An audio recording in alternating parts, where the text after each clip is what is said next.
గత కొంతకాలంగా దేశవ్యాప్తంగా గూడా ఒక చర్చ జరుగుతూ ఉంది.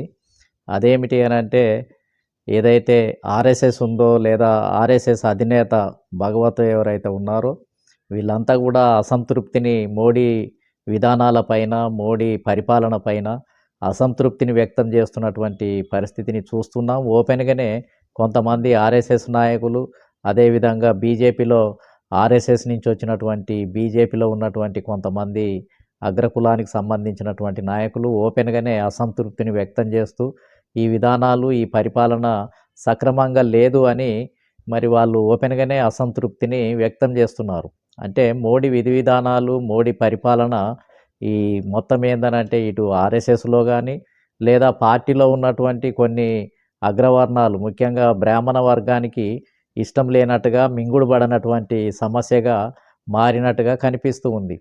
కాబట్టి మరి మోడీ పరిపాలన ఏ విషయంలో వాళ్లకు అసంతృప్తిని కలుగజేస్తుంది, నచ్చటం లేదు అని గనక పరిశీలించినట్లయితే, మరి మోడీ అనేక నిర్ణయాలు తీసుకోవటం జరిగింది. అంటే మోడీ ఎక్కువ బ్రాహ్మణ వర్గానికే పదవులు ఎక్కువ ఇవ్వటం లేదనేది ఏమన్నా అసంతృప్తి ఉందా?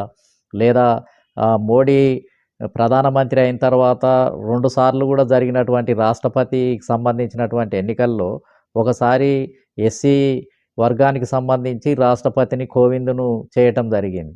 అదేవిధంగా రెండవసారి ఒక ఎస్టీ సామాజిక వర్గానికి సంబంధించి రాష్ట్రపతిని చేయటం జరిగింది.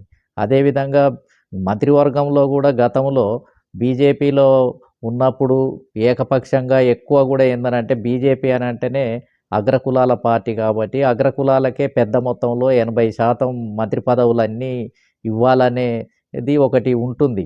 కాబట్టి మోడీ వచ్చిన తర్వాత 27 మంత్రి శాఖలను దాదాపు 80లో 27 మందిని ఓబీసీలకు ఇవ్వటం వల్ల అంటే బ్రాహ్మణ వర్గానికి పెద్దపీట వేయటం లేదు, అన్ని పంపకాలు చేసేస్తున్నాడు అనేది ఏమైనా అసంతృప్తి ఉందా? దాని విషయంలో ఓపెన్‌గా మాట్లాడలేక వేరే రకంగా మోడీని ఏమైనా దెబ్బకొట్టడానికి ఏమైనా ప్రయత్నం జరుగుతుందా? బీసీ కమిషన్ గాని అక్కడక్కడ ఈ మధ్యన ఒడిశాలో ఏదైతే ఎన్నికలు జరిగితే ఒక గిరిజనుడిని ముఖ్యమంత్రి చేయటం జరిగింది. అదేవిధంగా మధ్యప్రదేశ్‌లో ఒక యాదవుని ముఖ్యమంత్రి చేయటం జరిగింది. గతంలో కూడా వివిధ రాష్ట్రాల్లో చాలామందిని ఒక అగ్రకులాల వైపే కాకుండా మిగతా వర్గాలను కూడా పరిశీలించి అవకాశాలున్న చోట్లట్ల కూడా ఇతర కులాలకు కూడా అకామిడేషన్ చేస్తున్నటువంటి పరిస్థితి మరి కొనసాగుతుంది బీజేపీలో. కాబట్టి ఇది బీజేపీ అని అంటేనే మరి అది అగ్రకులాల పార్టీ, బ్రాహ్మణ వర్గమే దానికి ఎక్కువ నాయకత్వం వహించింది. కాబట్టి అసలు బ్రాహ్మణులను సైడ్ ట్రాక్ చేసేసి ఇతర వర్గాలను అంటే ప్రజాస్వామ్యయుతంగా అంటే ఇతర అన్ని వర్గాలను కూడా అందులో భాగస్వామ్యం చేయటం వల్ల వాళ్ళకేమైనా ఇబ్బంది కలిగిందా? ఈరోజు ఢిల్లీలో ఉన్నటువంటి బ్రాహ్మణ వర్గం నేతృత్వంలో ఉన్నటువంటి యూట్యూబ్ ఛానళ్ళు కానీ, అదేవిధంగా టీవీ ఛానళ్ళు కానీ, పత్రికలు కానీ వాళ్ళ నేతృత్వంలో ఉన్నవన్నీ కూడా మోడీ మీద విషాన్ని కక్కుతున్నాయి. మొత్తం వ్యతిరేకతను ప్రచారం చేస్తూ ఉన్నాయి. అంటే మొత్తం బ్రాహ్మణ వర్గమే ఎక్కువ శాతం అంటే మెజారిటీ బ్రాహ్మణ వర్గం అంతా కూడా మోడీ మీద ఇవాళ దుమారం పోసి మొత్తం వ్యతిరేకతను సృష్టించిందంతా కూడా ఢిల్లీలో ఉన్నటువంటి బ్రాహ్మణ వర్గమే ఇవాళ రాజ్యాంగం విషయంలో కానీ లేకపోతే ఇతర విషయాల్లో కానీ మాట్లాడుతూ మొత్తం ఏందనంటే మోడీ మీద దుష్ప్రచారానికి పూనుకుంటుంది.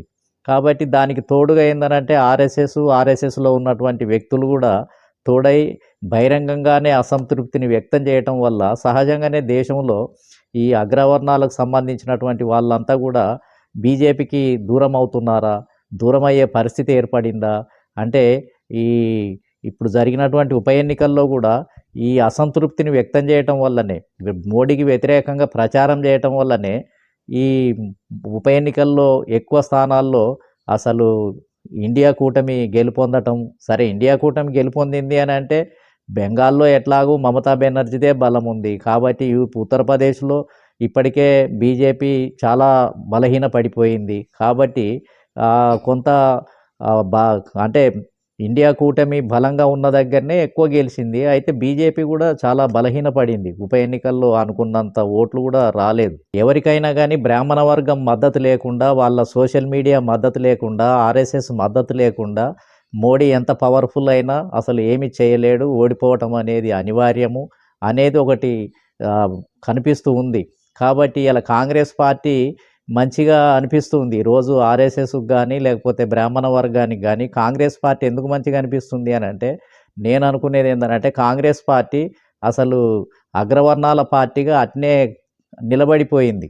కాంగ్రెస్ పార్టీలో ఇప్పటివరకు అసలు బీసీలకు గానీ, అదేవిధంగా ఎస్టీలకు గానీ ప్రాతినిధ్యం సక్రమంగా లేదు. అది 100% అగ్రవర్ణాల ప్రయోజనాలను దృష్టిలో పెట్టుకొని పనిచేస్తున్నటువంటిదిగా కనిపిస్తూ ఉంది. బీజేపీనేమో కొంత అకామిడేషన్ ఇతర వర్గాల నుంచి పెద్ద మొత్తంలో అకామిడేషన్ చేస్తూ పరిపాలనలో గానీ, మంత్రివర్గంలో గానీ, ఎంపీ టికెట్లలో గానీ, ఎమ్మెల్యే టికెట్లలో గానీ కొంత లిబరల్‌గా మూవ్ అయ్యే నేచరు మరి ఇప్పుడు వచ్చింది కాబట్టి, మోడీ దాన్ని ప్రవేశపెట్టిండు కాబట్టి, అదేమైనా ఇబ్బంది కలిగిస్తుందా? కాంగ్రెస్ పార్టీ ఏ వర్గాలకు అధికారాన్ని పంచి ఇవ్వకుండా దూరం కొట్టి కేవలం అక్కడ ఢిల్లీలో ఉన్నటువంటి ఒక బ్రాహ్మణ వర్గం యొక్క నేతృత్వంలో పనిచేయటం వల్లనే కాంగ్రెస్ పార్టీ ఆర్ఎస్ఎస్‌కు ఏమైనా నచ్చుతుందా? ఇవన్నీ కూడా పరిశీలించాల్సినటువంటి అవసరం ఉంది. ఏదేమైనా మోడీ మీద వ్యతిరేకత, అసంతృప్తి ఆర్ఎస్ఎస్‌కు ఎందుకు పెరిగింది?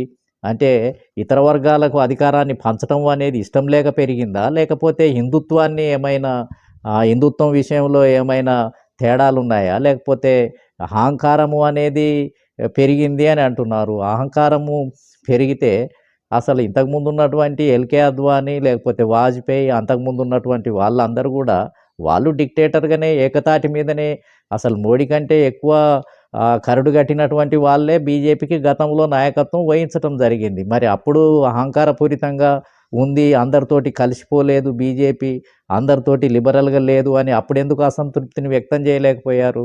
అంటే ఏదో తేడా ఉంది. అంటే బీజేపీలో ఏదో జరుగుతున్న మార్పుల వల్ల మోడీ చేసే మార్పుల ఎడల ఈ ఢిల్లీలో ఉన్నటువంటి బ్రాహ్మణ వర్గానికి, ఆర్ఎస్ఎస్ వర్గానికి ఎక్కడో తేడా ఉన్నట్టుగా కనిపిస్తుంది. దాన్ని బయటికి చెప్పటం లేదు. బయటికి చెప్పే విషయాలేమో వేరుగా ఉన్నాయి. జరుగుతున్న విషయాలేమో వేరుగా ఉన్నాయి. కాబట్టి ఏదేమైనా కొద్ది రోజులలో దీని యొక్క సంగతంతా కూడా బయటికి తెలిసే అవకాశం అయితే ఉంది. కాబట్టి మోడీకైతే క్లిష్ట పరిస్థితే ఉంది. భవిష్యత్తులో జరగబోయే పరిణామాలన్నీ మోడీకి వ్యతిరేకంగానే వస్తాయి. సహజంగానే బలహీనపడిపోయే అవకాశం కూడా కనిపిస్తూ ఉంది. ఏదన్నా అద్భుతం జరిగితే తప్ప మరి ఇప్పుడున్న పరిస్థితులైతే ఏమీ మారటానికి వీల్లేదు అని నేను అనుకుంటున్నాను.